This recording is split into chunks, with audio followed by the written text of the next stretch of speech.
une fois que j'ai terminé la facturation, je peux aller créer mes clients. OK? Vous voyez, donc je vais aller au client. Nous avons client, transaction, inscription, paiement, rapport des clients, rapport journalier. Aujourd'hui, nous allons voir dans cette partie-là uniquement la création des fiches clients et aussi fichiers fournisseurs. Après l'examen numéro 1, je crois que vous aurez l'examen, je ne me rappelle pas de la date, mais après l'examen numéro 1, maintenant, on va utiliser transaction, inscription et paiement. D'accord? Nous, on est en train de préparer la fondation, la base de travail pour la deuxième partie ou bien le deuxième volet. Donc,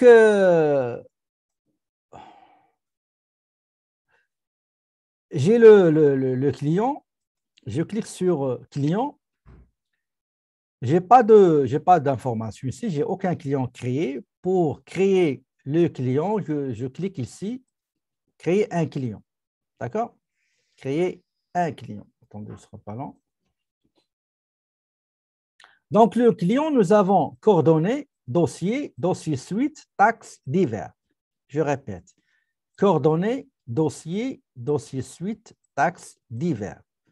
Les coordonnées, dossier, dossier suite, taxes, divers.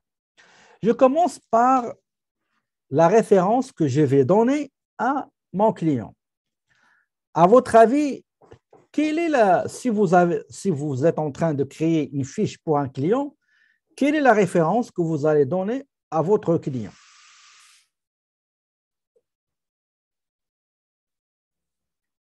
Donc, pour le numéro de client, on va respecter le choix. Il y a plein de batteries faibles. Oui, c'est vrai, surtout ici. Donc, mais un jour, tout le monde va connaître que il va savoir que c'est du mascarade. OK, donc c'est pas vrai.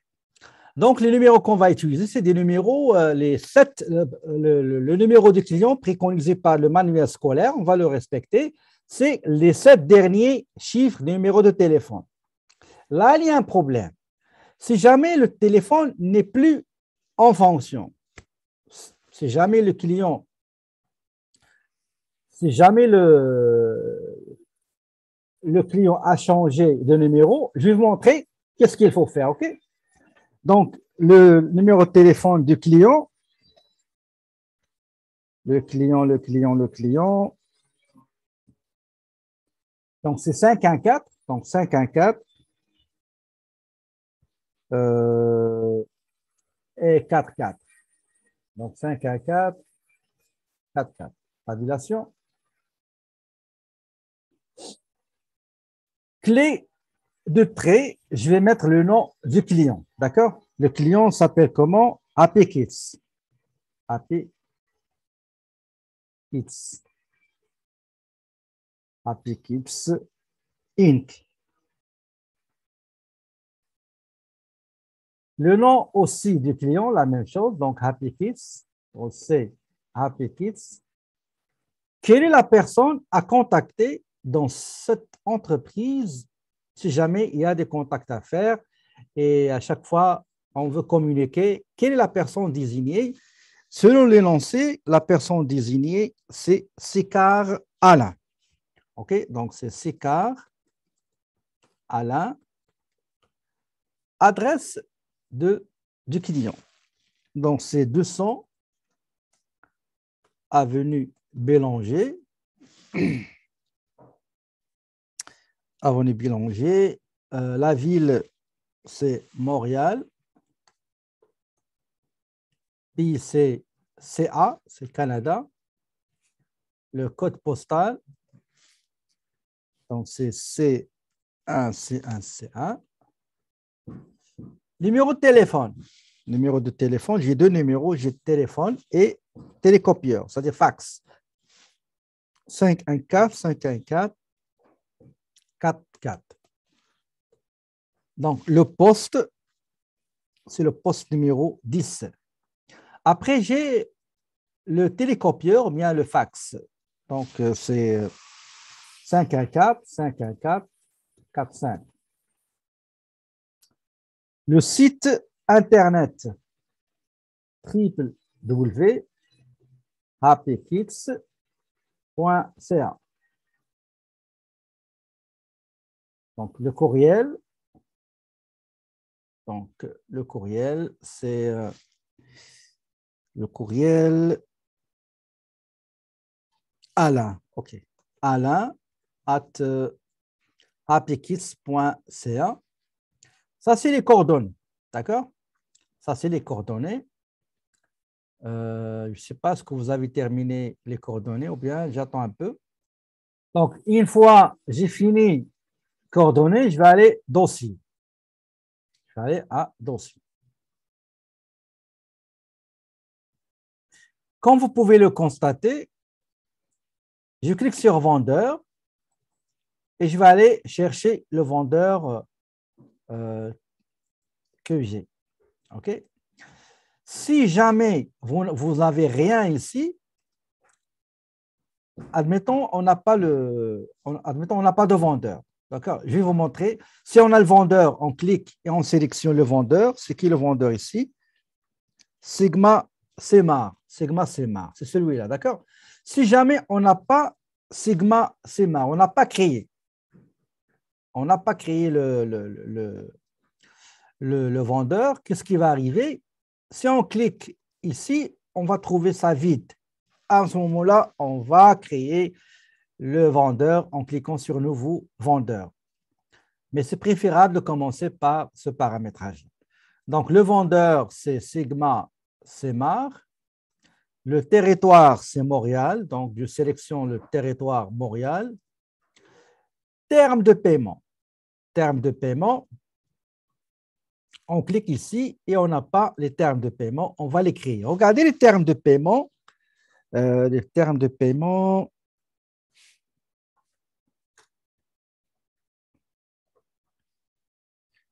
C'est les modalités de paiement. Donc, pour client, c'est 210N60. Ça veut dire on va accorder au client 2% comme escompte si la facture, le montant total de la facture est réglé dans les 10 jours qui suivent la date de la facturation. Sinon, on va lui accorder 2 mois pour qu'il paye entièrement la facture. D'accord?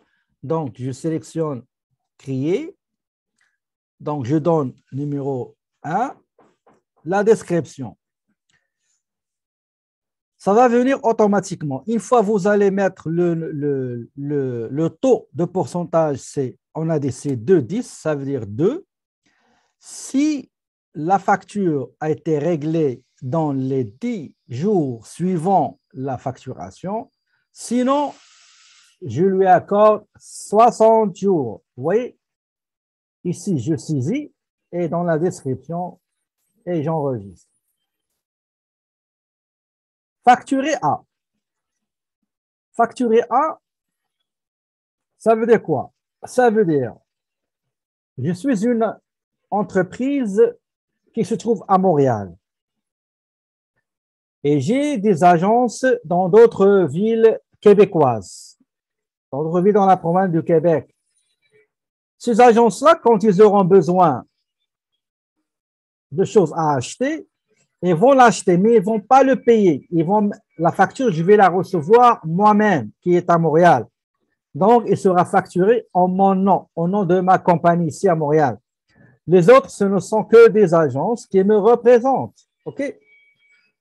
Ici, on n'a aucune information, donc on ne va pas remplir cette partie-là. Ça veut dire que celui qui va payer, c'est cette entreprise-là. L'expédition, quel est le mode d'expédition? Ici, qu'est-ce qu'on a mis? On a mis 5, mais généralement, dans l'examen, je donne un seul. D'accord? Je donne un seul pour le client. Choisissez ce que vous voulez. Par exemple, pour moi, je vais mettre transport du client. OK? Transport du client, elle est là. Donc, 4e choix. Très bien. Donc, ça, c'est dossier.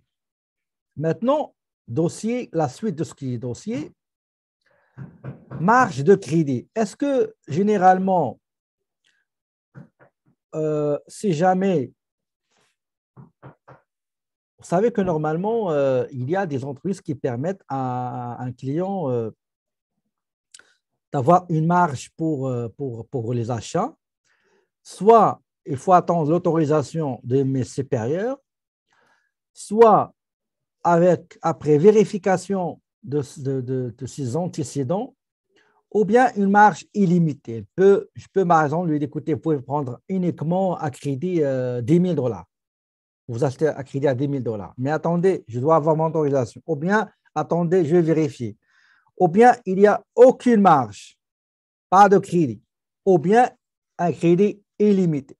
D'accord? On sélectionne le dernier.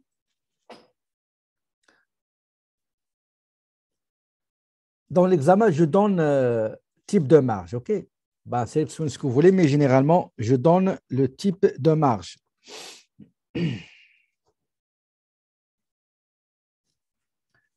Langue, prix, date. OK, tout est beau, tout est correct ici. On ne touche à rien. On passe aux taxes. Avec ce client-là, est-ce que vous allez appliquer la taxe, oui ou non? D'accord? Donc, les produits ici sont taxables. Les produits comme ces produits-là, c'est taxable.